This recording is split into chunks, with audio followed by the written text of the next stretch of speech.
उपस्थित असलेले माननीय उपमुख्यमंत्री एकनाथजी शिंदे, आमचे सर्व विविध पक्षांचे आमदार, 9 जणांना आज निरोप मिळणार आहे आणि तो 13 मेला निरोप मिळणार आहे.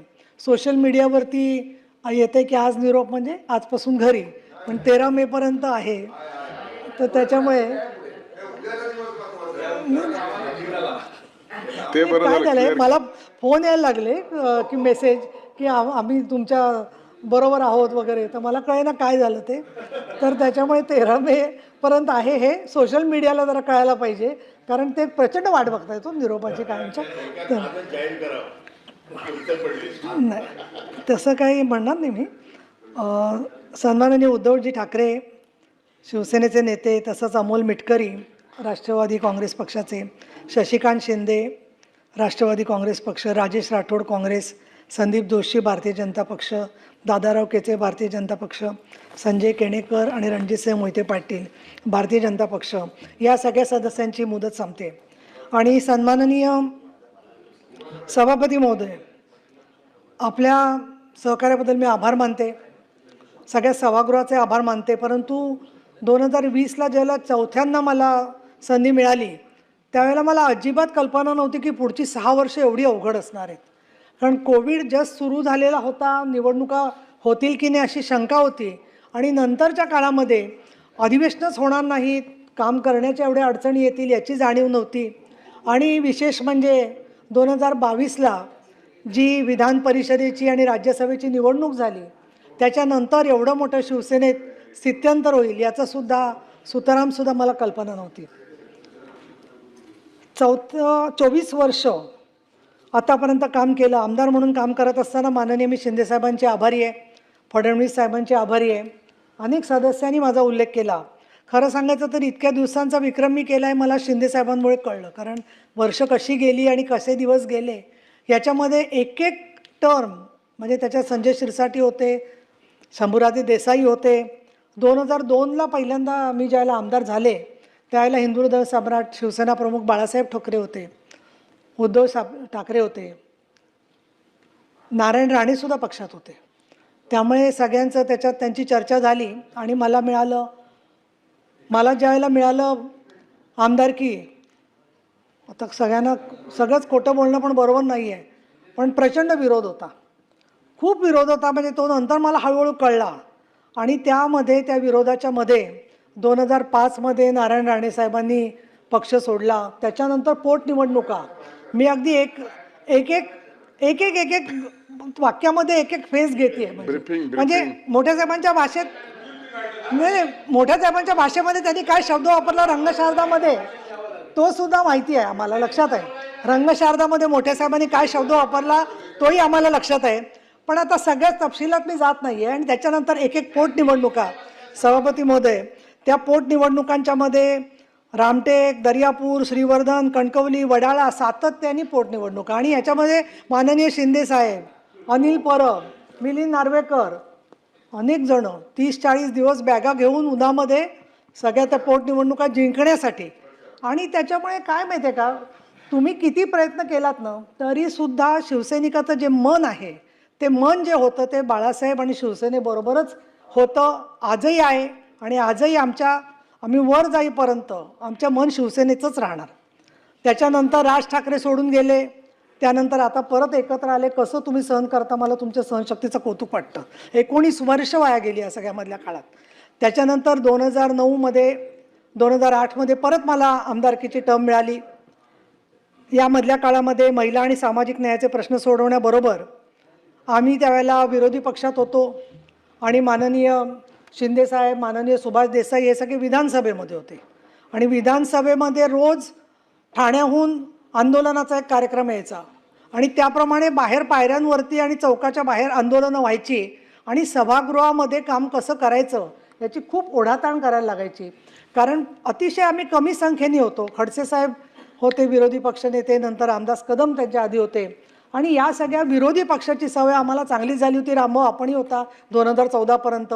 आणि शिवसेना भाजप यांचा चांगल्यापैकी समन्वय होता त्या काळात सुद्धा. असायचे राजदंड पळवण्याच्या वेळेला सुद्धा ते होते, हे आम्हाला माहिती आहे. राजदंड पळवतानाही ते होते, हे सगळ्यांना आम्हाला माहिती आहे. म्हणजे शिवसेना भाजपमध्ये आज आता केचे साहेबांना मी पाहते तर पांडुरंग फुंडकर साहेबांची मला आठवण होते की त्यामध्ये विरोधी पक्षनेता हा शिवसेना भाजप मिळून दोघांना बोलायची संधी देत होता आणि मतभेद होते. शतशः भाजप स्वतंत्र असायचं होतं, पण साताऱ्यासारखं वातावरण नव्हतं त्यावेळेला. आणि म्हणून 2014च्या नंतर जेव्हा सत्तांतर झालं, परत मला संधी मिळाली. खूप लोक वाट बघत होते, मी नावं घेत नाही, की आता तरी जाईल मी घरी, कायमची पक्षातून कधी सोडून जाईन. आणि काय माहिती आहे का, प्रत्येक पक्षाची वेगवेगळी कार्यप्रणाली असते. पण मी काही लोकांची कार्यपद्धती अशी पाहिली प्रवीणजी, तुम्ही शिवसेनेत होता, की दुसऱ्या माणसाला असा त्रास द्यायचा की तो कसा सोडून जाईल त्याच्यात मास्टर माइंड आहेत लोक बरेचसे, की बरोबर त्याच्या वाढदिवसाच्या आदल्या दिवशी त्याचं पद काढायचं. त्याच्यानंतर सभागृहामध्ये तर मी अनुभव घेतला काही वेळेला, ते थोर लोकांची मी आभारी आहे खूप. पण मला एकदा सांगितलं की तुम्ही नीट तयारी करा, महिला धोरणावर बोलता येईल. आणि मी खरंच तयारी करून बसले. आणि जरा सभापती आले आणि सांगितलं त्यांनी की आजचं कामकाज संपवायचं आमचं गटनेत्यांच्या मिटिंगमध्ये ठरलं आहे. तेव्हा मला गटनेत्यांच्या मिटिंगचं लक्षात आलं की कुठल्याही सभासदांना काम संपवायचं हे न सांगता जो गटनेता सभापतींना परस्पर भेटून काम संपवून टाकतो तो गटनेता. त्याच्यानंतर मग परब साहेब मी हळूहळू का हुशार झाले, त्याला एक पक्षश्रेष्ठींचं महत्त्व होतं. तुमचं जे शिंदेसाहेब, नंतर सरनाईक, ही जी सगळी ठाण्याची टीम होती, ते जे करायचे ते आम्ही परिषदेत येऊन सगळे कार्यक्रम करायचो. हे सगळं करत असताना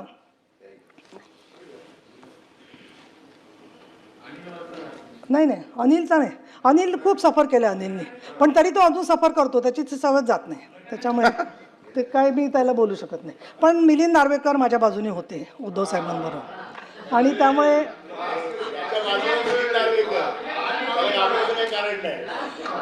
नाही मुळात एक असं आहे, मोठ्या साहेबांचं आणि उद्धव साहेबांचंही लक्ष होतं. मोठे साहेब काय सुरामध्ये मिलिंदशी बोलायचे तुम्हाला सर्वांना स्टोरी माहिती आहे. त्यामुळे काय सोपं नव्हतं शिवसेनेमध्ये सगळं हे काम करणं. पण हे सगळं काम करत असताना मला एक कृतज्ञता मुद्दाम व्यक्त करायला पाहिजे अनेक बाबतीतली, की मला कधीही पक्षाने असं सांगितलं नाही की अमुक प्रश्नांवर तुम्ही काम करू नका. मला कधी सांगितलं नाही की अमुक्या पोलीस अधिकाऱ्याविरुद्ध तुम्ही बोलू नका. मला कधी सांगितलं नाही की अत्याचार पीडितांची तुम्ही बाजू घेऊ नका.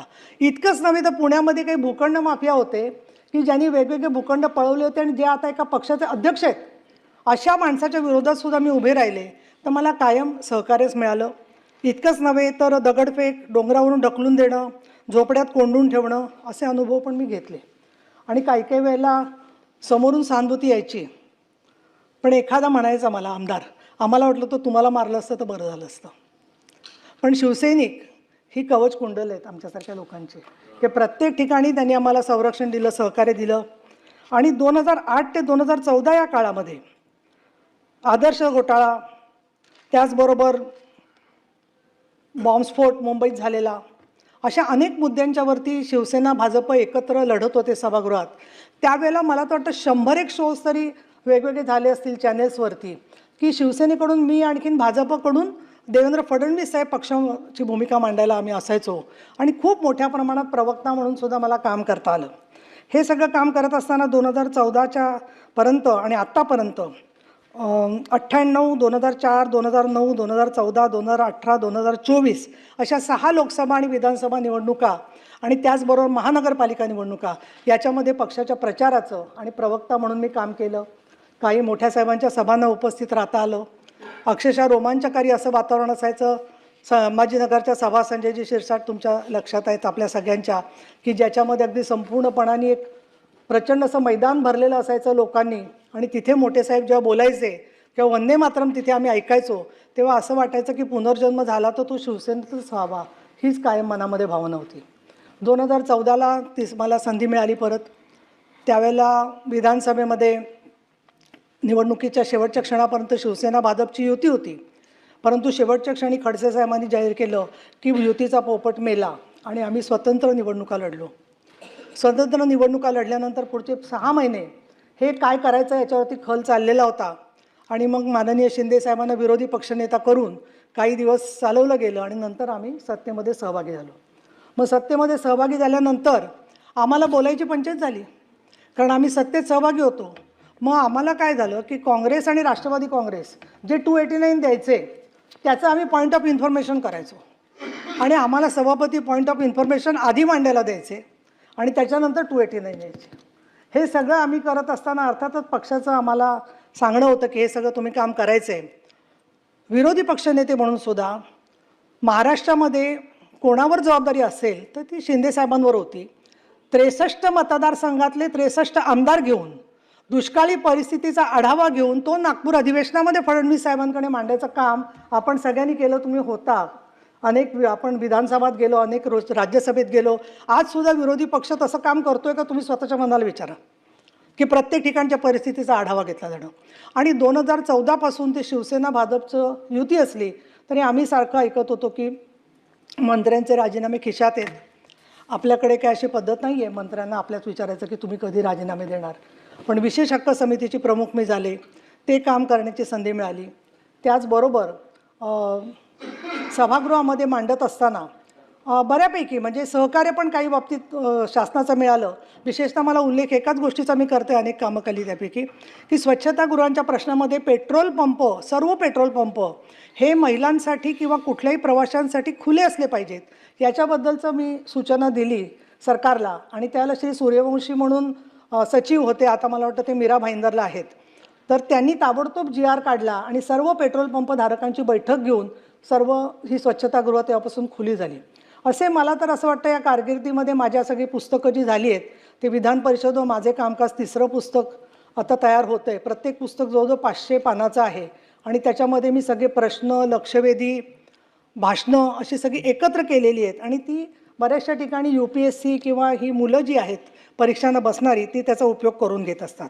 या सगळ्या पार्श्वभूमीवरती शेतकरी कर्जमुक्ती, मंदिर सुधारणं अशी काही कामं, विठ्ठलाचं मंदिर माननीय शिंदेसाहेबांनी खूप मोठा निधी दिला, परंतु भाविकांचे असणारे जे प्रश्न आहेत त्याच्यामध्ये आत्तापर्यंत मी 20 वर्ष आषाढी एकादशीच्या आधी त्या सगळ्या प्रश्नांचा पाठपुरावा करत आले. पुणे शहरामध्ये टेकड्यांवरती अतिक्रमणं मोठ्या प्रमाणात चालली होती, त्या वाचवण्यासाठी सातत्याने आम्ही काम करते. 4थ्या महिला धोरणासाठी काम केलं आणि हे सगळं आमदार म्हणून काम केलं.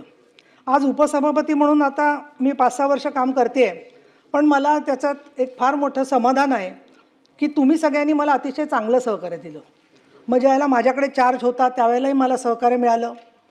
त्यानंतर उपसभापतीबरोबर मग आपण सभापती म्हणून कार्यभार घेतलात आणि सभापती तुम्ही झालात तोपर्यंत मला काही तुमचा स्वभाव कसा याची कल्पना नव्हती विशेष, पण नंतर हळूहळू लक्षात आलं की चांगल्या स्वभावाचे आहात तुम्ही. बरोबर काम करत असताना कधी अडचण आली तर शिंदेसाहेब, चंद्रकांतदादा पाटील यांची मी मदत घेते. आणि या सगळ्या कामाच्या मध्ये आमचे सचिव जे आहेत सगळे त्यांचं पण मला चांगलं सहकार्य मिळालं सायटेशन या बाबतीत. 2022 पासून नंतरच्या काळात जसे आपली अधिवेशनं नीट सुरू झाली त्याच्यामध्ये मला प्रवीण दरेकर, प्रसाद लाड आणि भाजपच्या सगळ्या सभासदांचा उल्लेख पण करायला पाहिजे. या बाजूचे जसे अनिल परब किंवा बाकीचे सदस्य होते, त्याचबरोबर की तिथे सुद्धा ज्या ज्या वेळेला उपसभापती म्हणून मला कुठली अडचण आली तर आपण एकच पक्ष असल्यासारखं सातत्याने सहकार्य मला मिळत गेलं. 2020ला तर प्रवीण दरेकर विरोधी पक्षनेते होते आणि त्यावेळेला त्यांनी सांगितलं की ताईंना देत असाल तर मी भाषण करत नाही. बसले होते शांतपणे आणि भाषण केलं नाही. नंतर मला विधान परिषद मिळाली पक्षाकडून. तर अशा बऱ्याच चांगल्या आठवणी आहेत या सगळ्या. आणि इथे मला असं वाटतं की हे जे बाकीचे सभासद आहेत सर्वजण त्यांच्यावर बोलत असताना रणजितसिंह मोहिते पाटलांनी सातत्याने पाणीचे प्रश्न, पंढरपूरच्या रस्त्यांचे प्रश्न याचा पाठपुरावा केलेला आहे आणि त्यांना शक्य तेवढी संधी वेळोवेळी आम्ही दिली आणि सातत्याने ते सोलापूरच्या प्रश्नांमध्ये अग्रणी असतात. संजय केणेकर, संभाजीनगर महानगरपालिकेची जबाबदारी तुमच्यावर आली आणि एक वेगळ्याच संजयचं रूप आम्हाला बघायला मिळालं, कारण सगळेच संजय काही सारखे नसतात, परंतु तुम्ही त्या ठिकाणी चांगल्या पद्धतीने लढलात. आणि संजय केणेकर, तुम्ही आता बरंचसं भाषणामध्ये भावना वगैरे मांडल्या, पण तसं शेवट व्हायचं कारण नाही आहे काही. अजून पुढे बरंच तुम्हाला पण कामाची संधी राहील असं मला वाटतं. दादाराव केचे, तुम्हाला बघितलं की नेहमी मला पांडुरंग फुंडकरांची आठवण होते. शांतपणे शेतकऱ्यांच्या प्रश्नावर सातत्याने तुम्ही मुद्दे मांडत असतात, तुम्हालाही माझे शुभेच्छा आहेत. संदीप जोशी का आले नाहीत याचं उत्तर मला माहीत नाही आहे, पण ते स्थानिक राजकारणात खूप सक्रिय आहेत आणि ते नक्कीच राजकारणात सक्रिय राहतील. राजेश राठोड, तुम्ही एक अतिशय वेगळे कार्यकर्ते आहात आणि बंजारा समाजासाठी जी कामाची गरज आहे त्या कामाच्यामध्ये माझी अशी तुम्हाला विनंती राहील की संजय राठोडांबरोबर तुम्ही काम करावं. म्हणजे कसं मी म्हणत नाही, परंतु हे बंजारा समाजाच्या प्रश्नांवरती बरंचसं काम फडणवीस साहेबांनी, शिंदे साहेबांनी जे केलेलं आहे, तर त्या कामाच्यामधून तुम्ही जे मुद्दे मांडलेत वेळोवेळी त्याला नक्की न्याय मिळेल असं वाटतं. मी पक्षीय लगेच बदलाचं काही इथे बोलत नाही आहे, मला औचित्य सोडून काही बोलायचं नाही आहे, परंतु जे प्रश्न तुमचे योग्य आहेत त्या प्रश्नांच्या बरोबर सगळेजणच तुम्हाला कायम सहकार्य करत राहतील हे मला आपल्याला सांगावं असं वाटतं. काँग्रेस पक्षात कसं तिकीट मिळतं याची तुम्ही स्टोरी सांगितली, तर ते दिव्य आहे असं मला वाटतं तिथे सुद्धा, आणि तरी तुम्हाला संधी मिळालेली आहे. शशिकांतजी शिंदे, तुम्हाला एवढं शांत बसलेलं बघून मला कसं तर कसं तरी वाटतं, कारण 1 तास असा जात नाही की तुम्ही हात वर केला नाही. कायम तुम्ही मांडत असता, उत्स्फूर्तपणे मुद्दे तुमचे असतात. साताऱ्यात तुमचं साम्राज्य आहे आणि तुम्ही जरी राजे नसलात तरी जनतेचे राजे तुम्ही आहात. कारण लोकसभेला तुम्ही ज्या प्रकारे निवडणूक लढवली प्रतिकूल परिस्थितीमध्ये, ती खरंच कौतुकास्पद आहे. आणि मी कुठल्याही जिल्ह्यात गेले की माझं जसं चांगल्या प्रतिक्रियांवर लक्ष असतं तसं कोणाबद्दल काय वाईट बोलतायत तेही पोचतं, पण फारसं आलं नाही माझ्या कानावर अनेक गोष्टी ज्या आहेत त्या. त्यामुळे मला असं वाटतं की सातारा आणि पश्चिम महाराष्ट्राच्या मध्ये तुमच्या कामालाही मी मनापासून शुभेच्छा देते. तुमच्या मिसेस गेलेल्या दिसत आहेत, पण त्या पण फार सद्गुणी आणि अतिशय कार्यक्षम व्यक्ती आहेत. निम्मं काम त्याच करतात असं मला, म्हणजे माझी धारणा आहे, संशय म्हणणार नाही, पण निम्मं काम त्या करतात असं मला साधारणपणे दिसतंय सगळं. त्यामुळे त्यांनाही मी शुभेच्छा देते. अमोल मिटकरी, खूप तुमची काळजी वाटते मला, कारण प्रत्येक वेळेला राजकारणात मनासारखं होतं तसं नाही, पण होऊ शकतं. सकारात्मक भूमिका आपण ठेवायची शेवटपर्यंत. आणि इतकंच मला सांगायचं आहे की कुठेतरी शेतीच करत बसलो, कुठेतरी दुसरीकडेच कीर्तनकार झालो असं काही न करता राजकारणामध्ये जे काम करता येईल ते प्रवाहात राहून केलं तर तुमचं भविष्य उज्ज्वल आहे आणि मला त्याच्यात खात्री वाटते या संदर्भामध्ये. आणि तुम्ही असं सांगताय ना, ते सप्ताहात राशी भविष्य सांगण्यासारखं वाटतं. कारण भविष्य कसं घडवायचं ते आमच्या नेत्यांना माहिती आहे. हां, तर त्या संदर्भात आता माननीय उद्धवसाहेब ठाकरे, ते नसताना बोलणं बरोबर नाही काही, पण मला एक असं वाटलं वाईट की त्यांनी स्वतःबद्दलचीच कविता स्वतः का म्हणून दाखवली. कारण ती कविता माझी इतकी पाठ झाली होती ना, आणि विशेषतः मुख्यमंत्री झाल्यावरती आमची प्रचंड अपेक्षा होती. शिंदेसाहेब काय सांगायचं, आम्हाला असं वाटलं आम्ही धन्य झालो की बाळासाहेब ठाकरेंचे चिरंजीव मुख्यमंत्री झाले. पण नंतर शेवटचे वर्षभर तर फार वाईट गेलं. भेटच मिळायची नाही, आपण नकोसे आहोत त्याची रोज खात्री पटायची. ते कोविड तर आम्ही आठवड्यातून हा मिलिंदचा 8-8 वेळेला हे करायचा, टेस्ट करायचा कोविडची. ज्यांनी भेटायला जायचं त्यांनी ती टेस्ट रोजच करायची असायची ना. आता काय बोल नको तू तिथेच आहेस, पण करू शकतो आपण. पण किती दुसऱ्या माणसाला त्रास होतो या गोष्टींचा. आणि कोविडमध्ये काम कोणी नाही केलं, सगळ्यांनी काम केलं. शिंदेसाहेबसुद्धा स्वतः तो याचा सूट घालून कोविडचा PPE युनिट घालून तिथे गेले होते. तुम्ही प्रत्येकजण काम करत होता ना, बाकी सगळे लोकही काम करत होते. पण मला सगळ्यात वाईट या गोष्टीचं वाटलं की त्यांनी ती कविता वगैरे लिहिली, चांगलं केलं, पण अधिकाऱ्यांशिवाय ते भेटत कोणाला होते. आणि काय आता काही गोष्टी बोलायच्या नाहीत. त्यांनी ती कविताशी त्यांनी ती वाचली शेवटची की मला कोणी समजून घेतलं नाही म्हणून. तर मला काय वाटतं की एवढे मोठे प्रश्न असताना मोठे साहेब होते, त्यांना प्रश्न नव्हते का. त्यांची मी ऋणी आहे याच्यासाठी की त्यांनी मला 3 वेळेला आमदार केलं.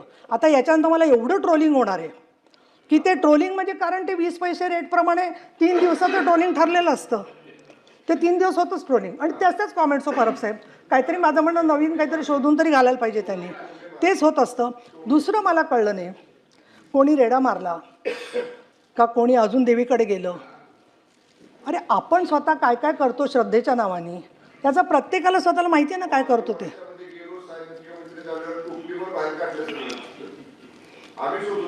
नाही, मुद्दा काय होतो या सगळ्यामध्ये की आपल्याला खरातला पकडायचं आहे, बरोबर आहे, पण त्याच्यासाठी काही पे निघा आहे काही पे निशाणा बरोबर नाही आहे प्रत्येक वेळेला बोलणं. बरं, प्रत्येक वेळेला ते असंच बोलतात, टोमणे मारतात, त्याच्यानंतर काहीतरी त्याच्यातून काढतात, आणि त्यांची आता कविता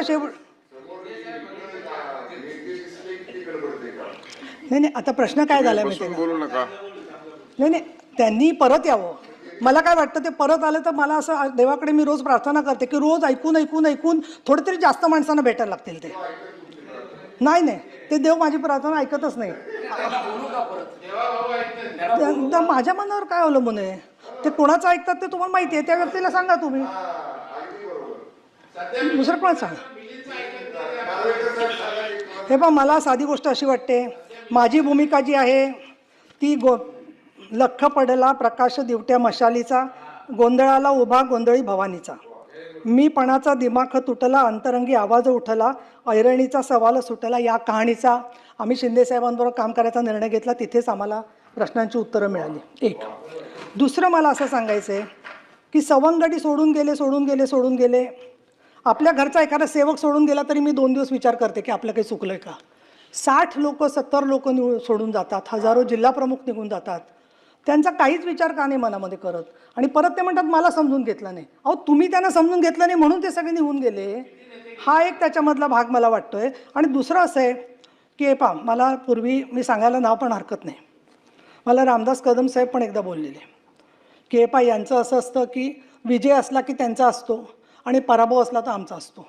ते मला मी कधी विजयाच्या मिरवणुकीला जात नाही. आता इतके झटले लोक महानगरपालिकेसाठी, पण त्याच्या कमिट्या करताना यांना एक शब्दांनी सुद्धा विचारलं नाही.